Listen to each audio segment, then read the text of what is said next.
give them our attention. Thank you. All right. So, we have Ms. Sharon Pace, Mr. Brian Williams, and Mr. Joe Adams. Okay, so candidates, I think I've gone through the basic rules at the beginning with the audience, so I'll just go over just a few things. You'll be given 2 minutes for an opening statement, and then you'll be given 1 minute for each question.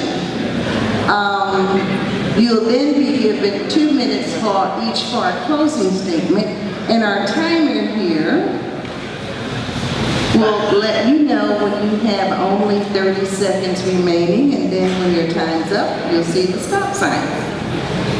Okay. And as I said before,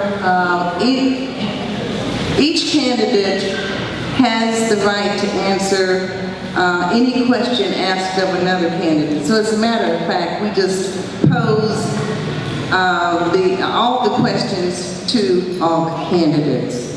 We ask that the questions be on matters of general interest, nothing personal, nothing confrontational. Okay, so with that, I guess we're about ready to begin. And so we'll begin with Ms. Pace. So you have 2 minutes for your opening statement. Thank you. Can everybody hear me? Great. Well, good evening. Thank you so much for the invite from 24-1 as well as League of Women Voters. I certainly appreciate the invite. My name is Sharon Pace, and I was formerly a state representative, and I served in the House up until 2017.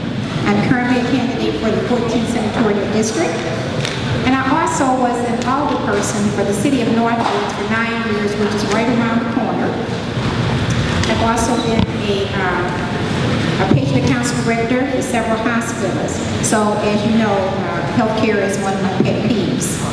I want to continue to serve the people as I have in the past. I have created laws and worked across the aisle to garner support and passage of several bills.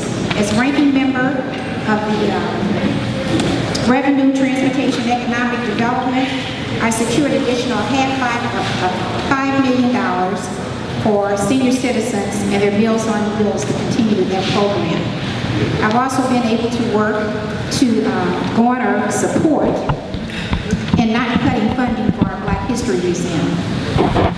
In committee, we also dismantled a bill. It was a joint resolution number 39 that had negative impact on LGBTQ communities as well as families.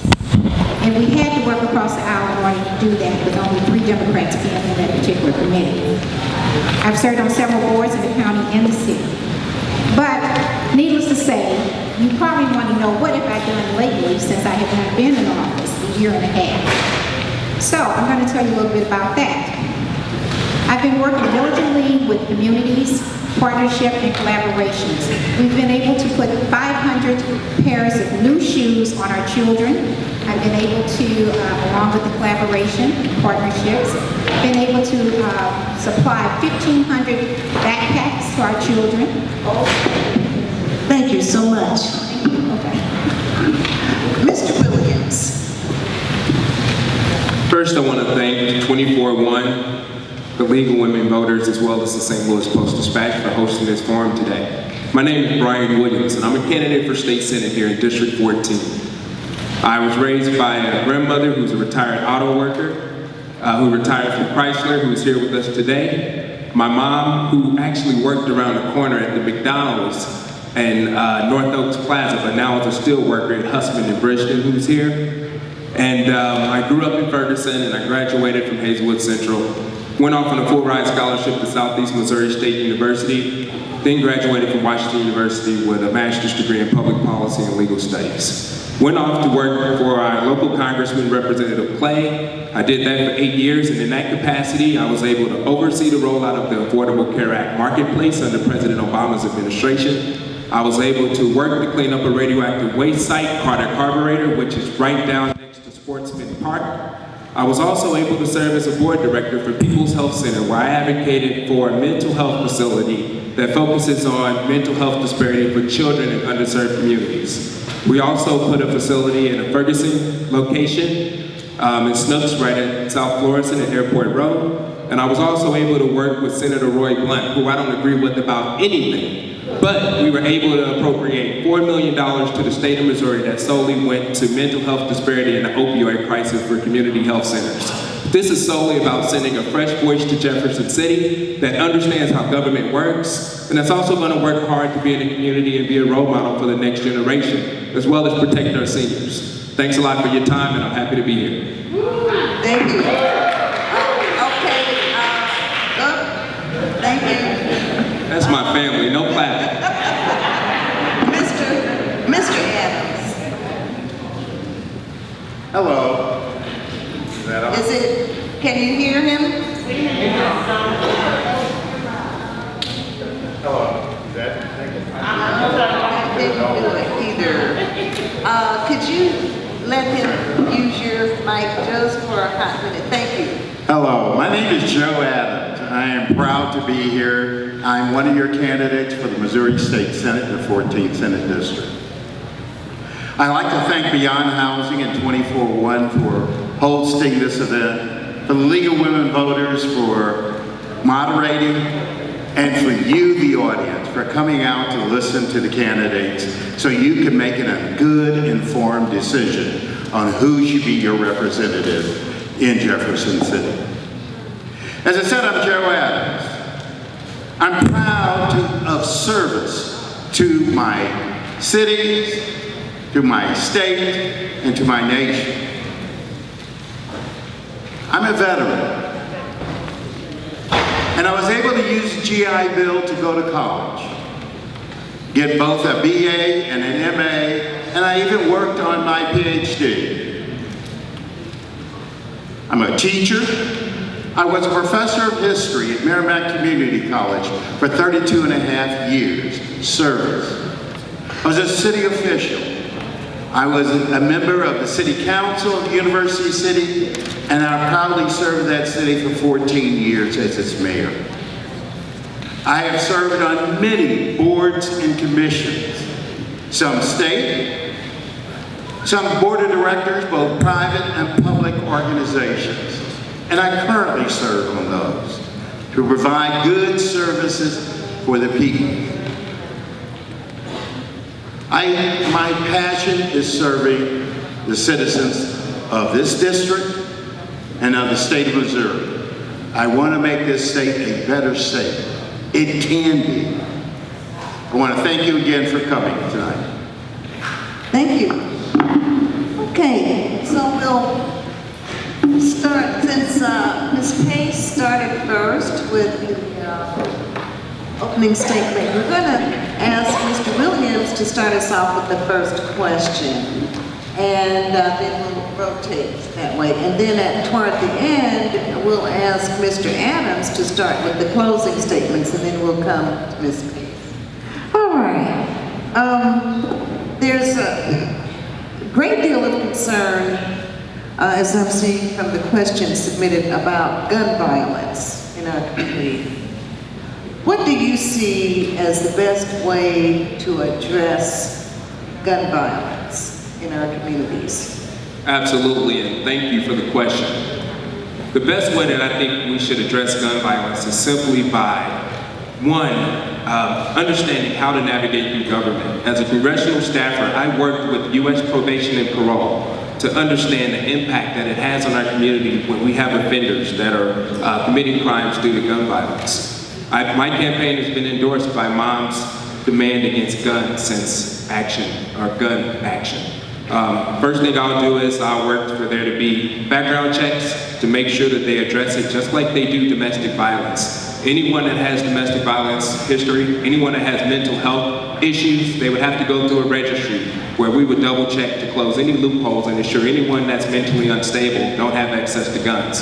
put in parameters to ensure that this state goes back to conceal and carry permits to ensure that everyone carrying a firearm has proper training and actually understands exactly what the cautions to take if they carry a firearm. I work very diligent to ensure that this is a safe state and a safe region in terms of guns. Okay, thank you very much, Mr. Adams. That is a very good question, and I want to thank you for bringing that question up. We in this nation have gone down the wrong road in dealing with guns. The Second Amendment basically says a right to bear arms in a well-regulated militia. And for some reason, we've forgotten those words. But I have fought against expansion of guns.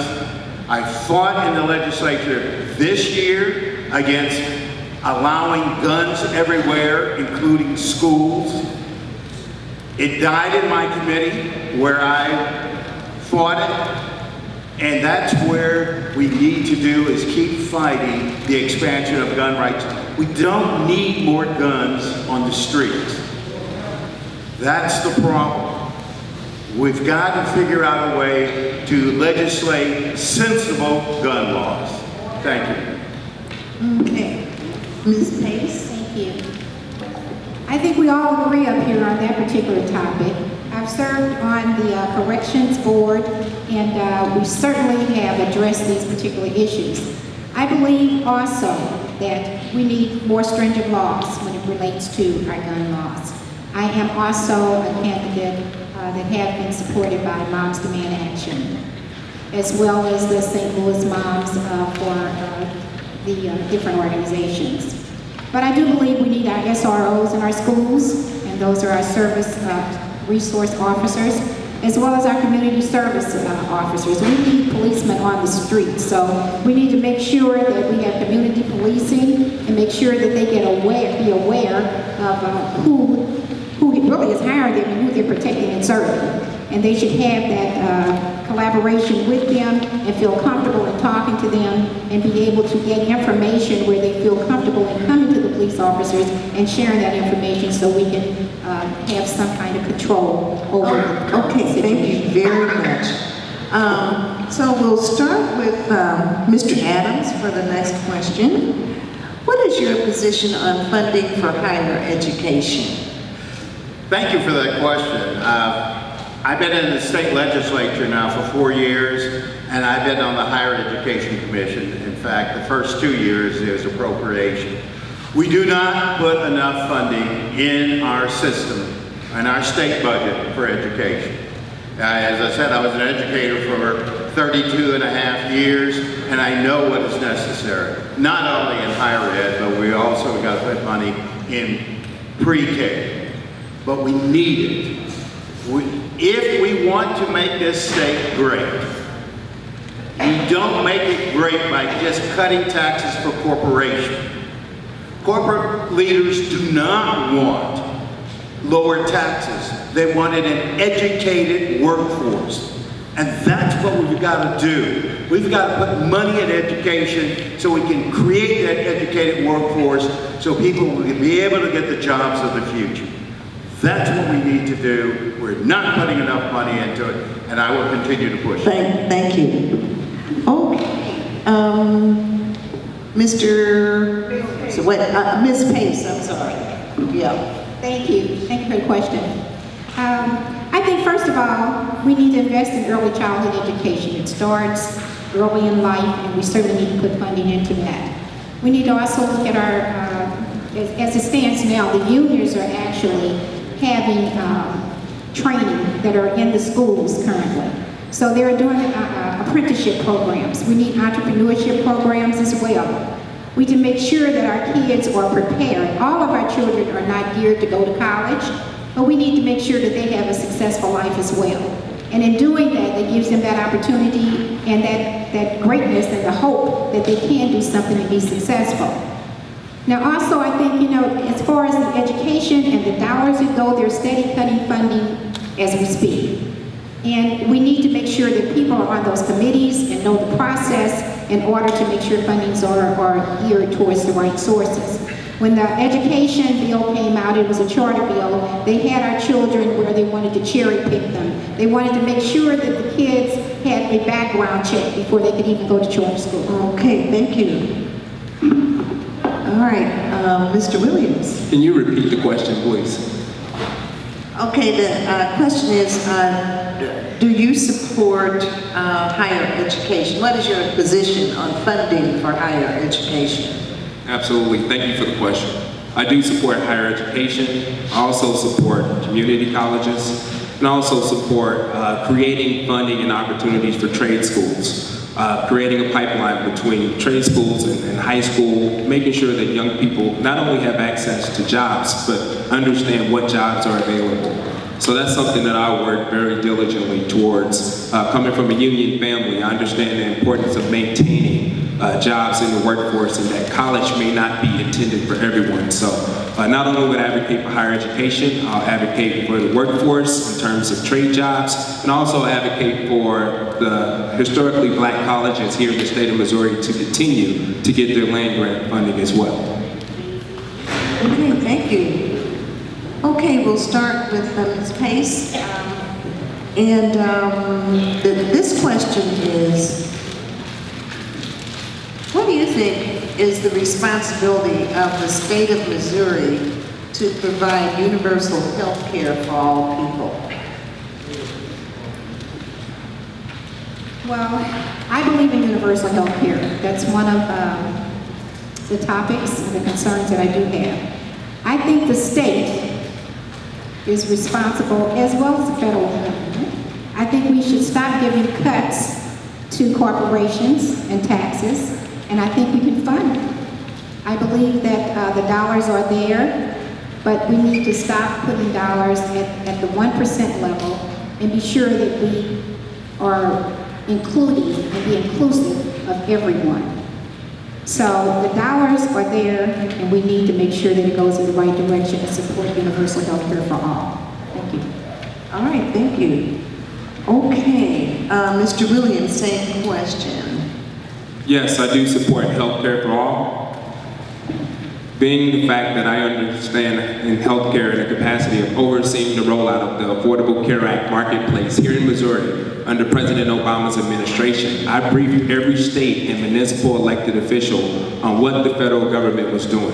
I worked very hard as your state senator to bring a conversation around not just engaging healthcare for all, but ensuring that we expand Medicaid to protect our seniors, as well as young people that may be struggling from disability or may fall in any programs within that capacity as well. So I do support healthcare for all, and I think with my experience working with the federal government, overseeing the ACA, I'm confident that I can create a nexus between the federal government and the state to work together and create that partnership. Thank you. Mr. Adams?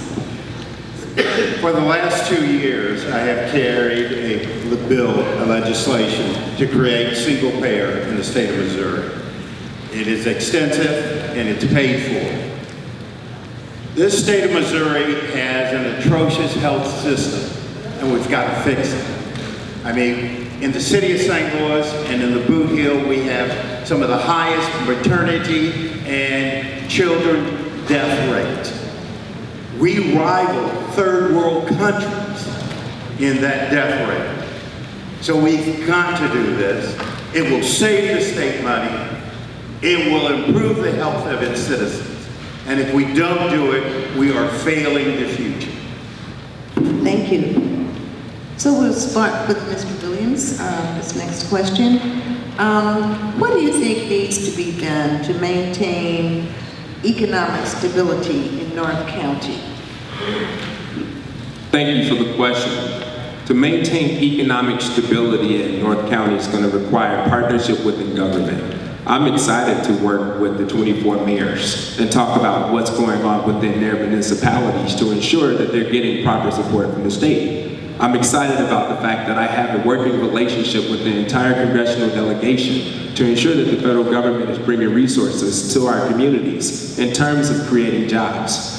I've worked with the federal government to bring or matter yet, retain 3,200 jobs with the National Geospatial Facility in St. Louis City, which maintained $4 million for the city of St. Louis, and it also created 2,000 additional jobs within the state and the region. This has to be a conversation on how do we make the state and region better, but involving the partners within government, so that would be municipal government as well as the federal government, to create jobs here within North County as well as the state and the region. Thank you. Okay, Mr. Adams. We must create a partnership between the municipalities and the state and the region. We've got to realize that we are all in this boat together. One of the things that has been happening over the years is an attempt to cut revenue sources for cities, particularly those in North County. There has been a move to basically destroy North County. And we've got to, and I blocked it, and I fought that, and we got to continue to fight that. We've got to be able to entice businesses to locate. I mean, these businesses don't have to be the big employers, because big employers are not the employers of most people. They're small businesses.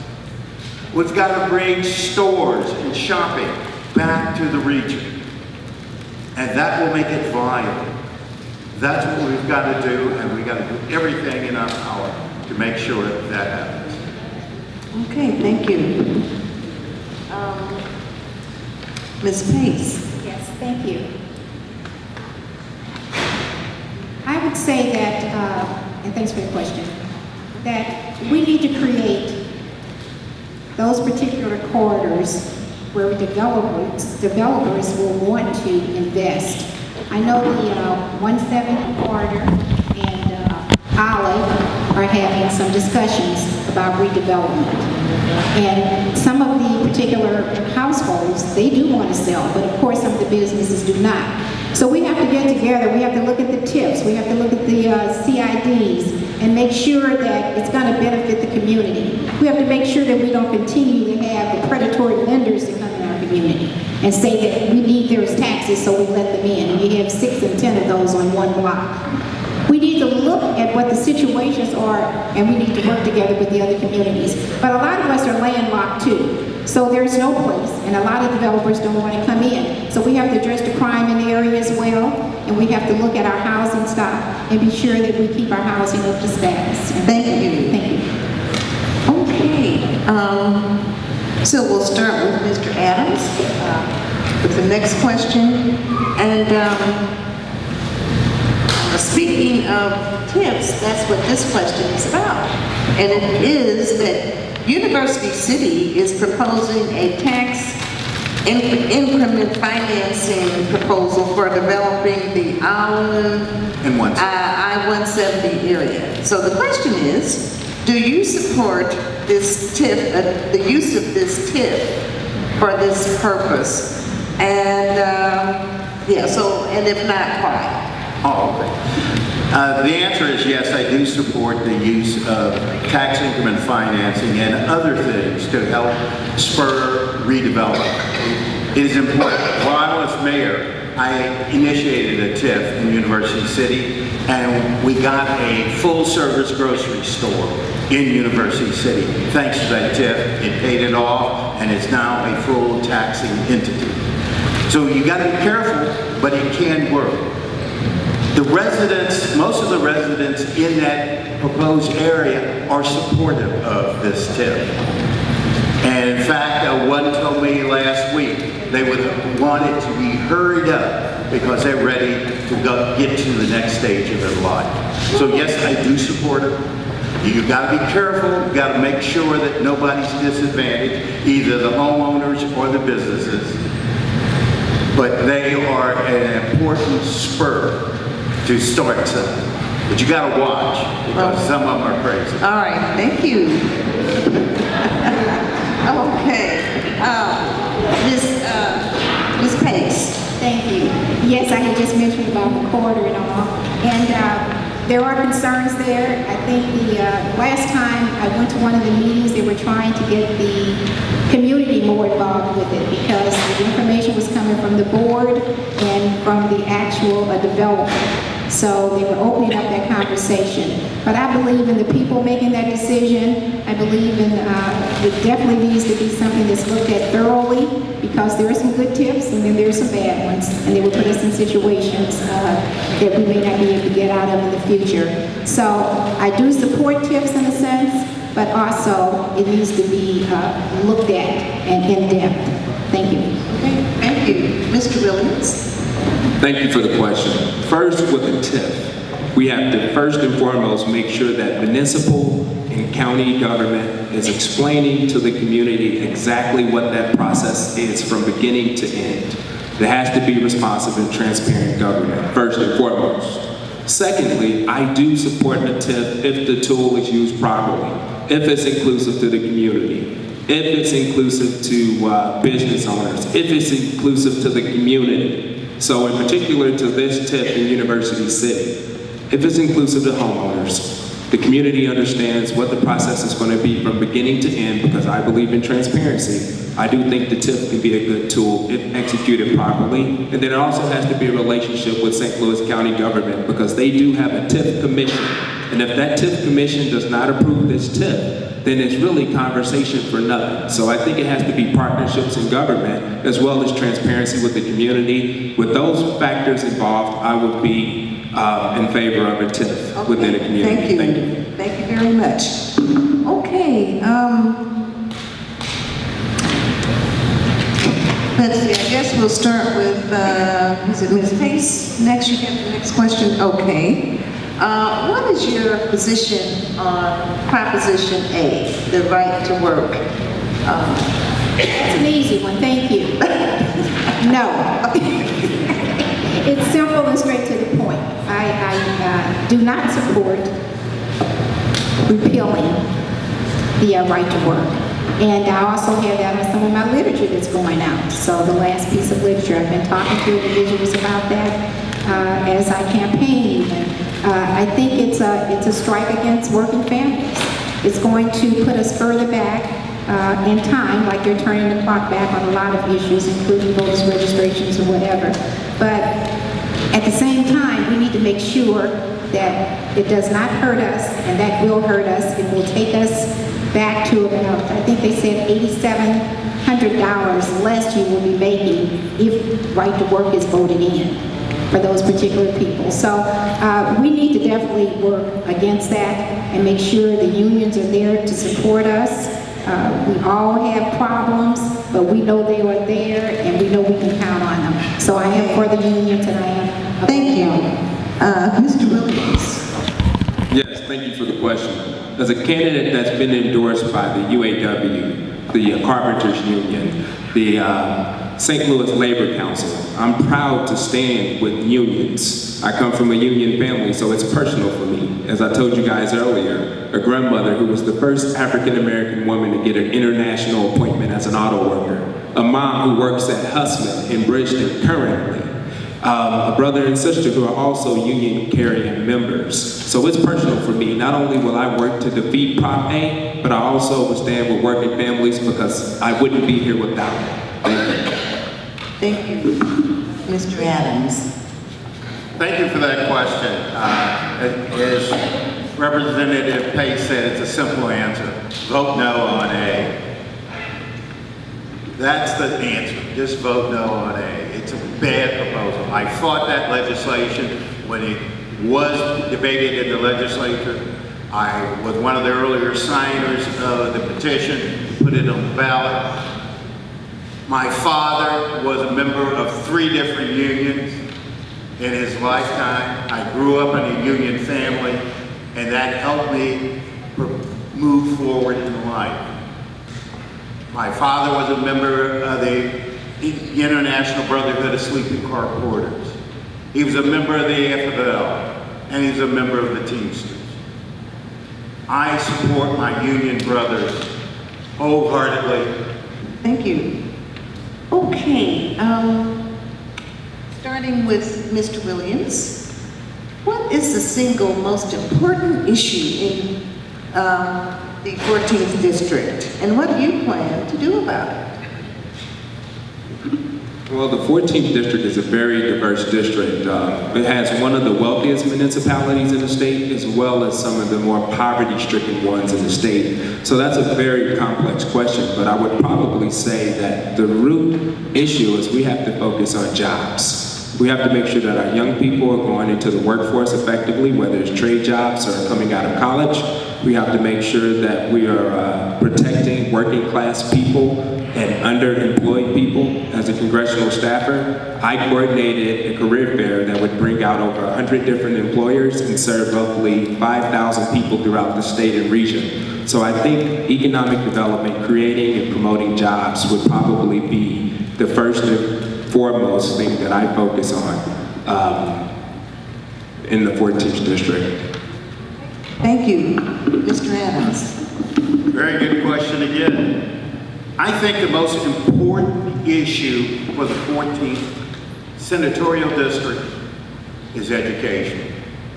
We've got to make sure that our schools have all the tools they need to educate our young people, to prepare them for the future, whether it's in college, whether it's in industrial, whether it's working in a factory, wherever. That's what we gotta do, and that's gotta be our most important issue, because our children are our most important people. And if we don't take care of them, all the rest is useless. So education is the most important issue in the 14th senatorial district. Thank you, Ms. Pace. Thank you so much. All of those were good answers, and I stand with both of you on those. But I've been in the healthcare industry, choose healthcare as one of those priorities. I feel that a little story about when a particular person came to me and we were talking, and she could not afford to come back to the service for the physician, could not afford to come back to the doctor, because what she said was that she couldn't afford it. So we know that healthcare is very important. We need to make sure that it's accessible and that it's not overpriced. And that's where we are now. They took RX away from our seniors. We need to look at that. They also had at the name of the particular nursing home, but Christian nursing home, that healthcare individuals went on strike for 104 days because of their salary, and those were issues, and we were out there with the strikers with that. But healthcare, thank you. Okay, thank you. So this is going to be the last question coming up. And it's about an issue that surfaces every now and then. Very interesting.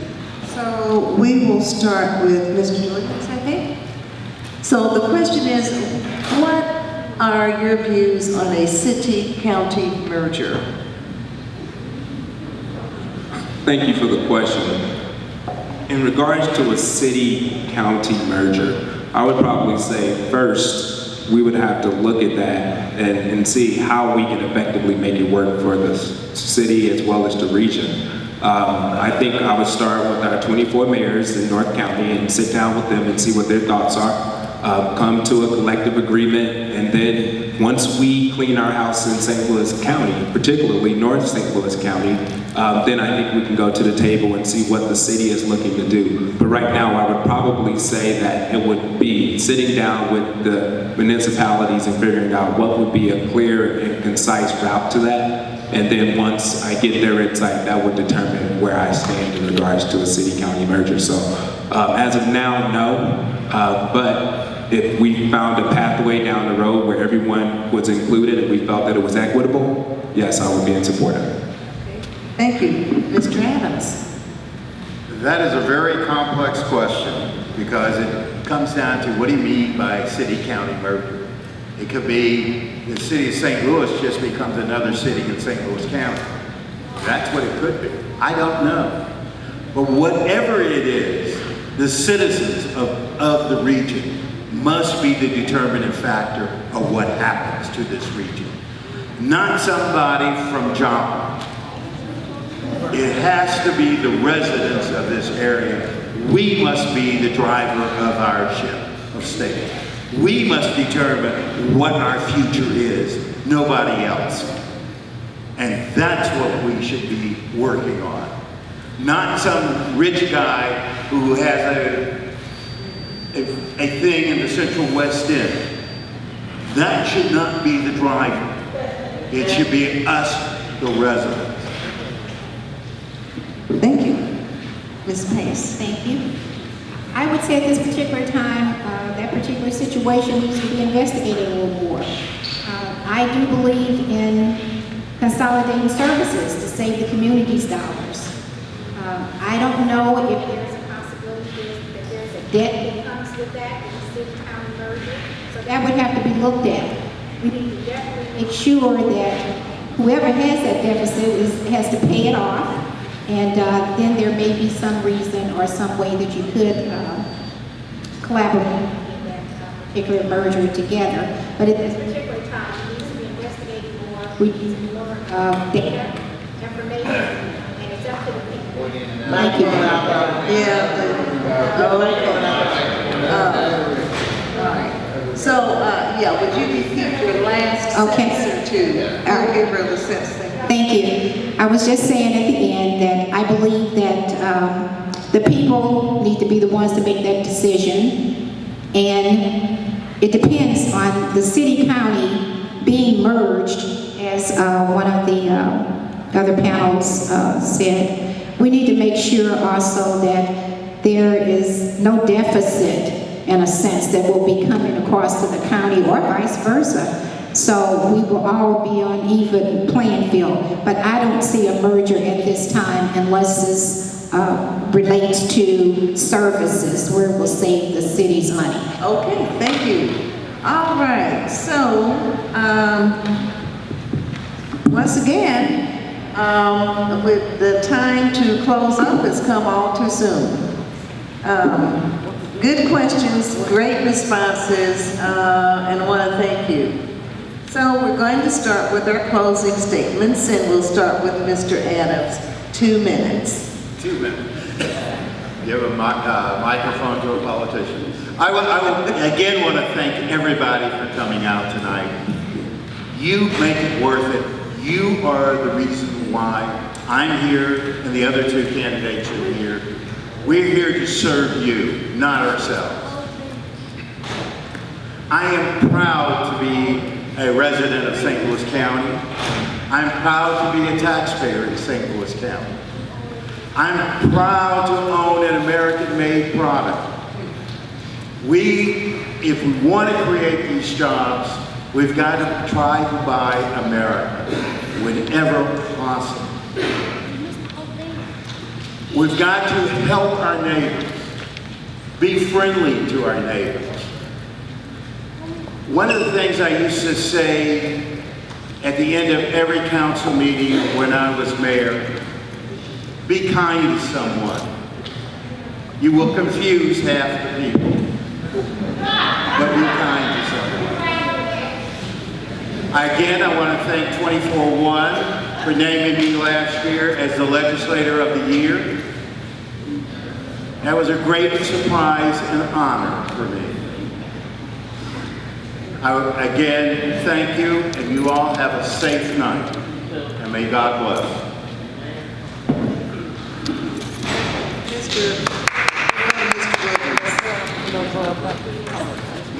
Thank you for the question. Right now, when we look at the attack on our state, we've been going door to door, and the clear consensus throughout the 14th district is that we need a fresh voice in Jefferson City. Someone that's going to go there that understands how government works. And I tell folks all the time, when I worked for the federal government, the first thing I did was went to every federal agency, every state agency, as well as St. Louis County and municipal government. And I said, hey, I'm Brian Williams. Tell me, what did you do? And what that allowed me to do was become a connector in government, where I worked with our local elected officials. I worked with businesses, not-for-profits, as well as everyday people like myself. It's time that we send someone to Jefferson City that understands not only how to aggressively create conversation around strong policy, but that can navigate through multiple levels of government to get things done. The days of just voting straight down the line and assuming because we're Democrats that we could come back and say, hey, we didn't get anything done, they're over. We need folks that can withstand a filibuster, that has the energy to create conversations on making the state and region better. We have to also be thoughtful as a leader and figure out how are we going to engage our young people. I'm excited about the fact that we have seniors, we have young people, we have folks of all backgrounds that are excited about sending a fresh voice to Jefferson City. So what I'm asking you guys to do today is stand with me on August 7th to where we can change the conversation on how do we make the state and region better and make an investment for the next 4 to 8 years. I'm confident I won't let you down. Not only would I be a thoughtful leader, I would work in partnership with government to bring services back to our community, and I also would be on the ground and be someone that's accessible. I would open a district office in the district to where you can reach me from the time that we're out of session, from May to January, and I'll make sure getting in touch with your local legislator, you don't have to be an insider. Thank you for your time. I'm asking for your vote. I'm Brian Williams, and God bless you all. Ms. Pace. Thank you. I would just like to say, some of you may know and some may not, there are 34 members in the Senate. There are only 6 women. We need to be more inclusive. I see one of our senators here now, which is the seat we're running for, and she's done an excellent job. Thank you so much for being here. I would like to say that seat is currently a woman's seat. When you go to Jefferson City and the individuals up there choose a committee to talk about women's health and only put men on the committee, that's a problem. We need to be at the table. Everybody can have fresh ideas. It doesn't take an old or a young person to do that. But will your ideas make a difference? Will they get you through the line, the finish line? I have passed bills. I have been there. I listened to people. I've been knocking on doors. I have not been elected 8 years because I didn't stay engaged with my community. Obviously, they wanted me there. I've passed out literature. They get emails every week to keep them abreast of what's going on. And I will continue to do that. I'm not one that's going to sit down and just because I'm up there, say that there's no need to keep fighting. I want you to listen to my slogan. Pick up the pace of progress. Vote for Pace. Because she's the one that's a pace setter. I am not a career politician. I am a career, true public servant. I ask for your vote. Thank you.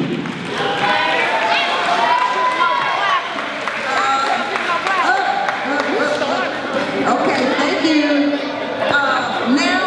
Now you get a chance to applaud for all the candidates.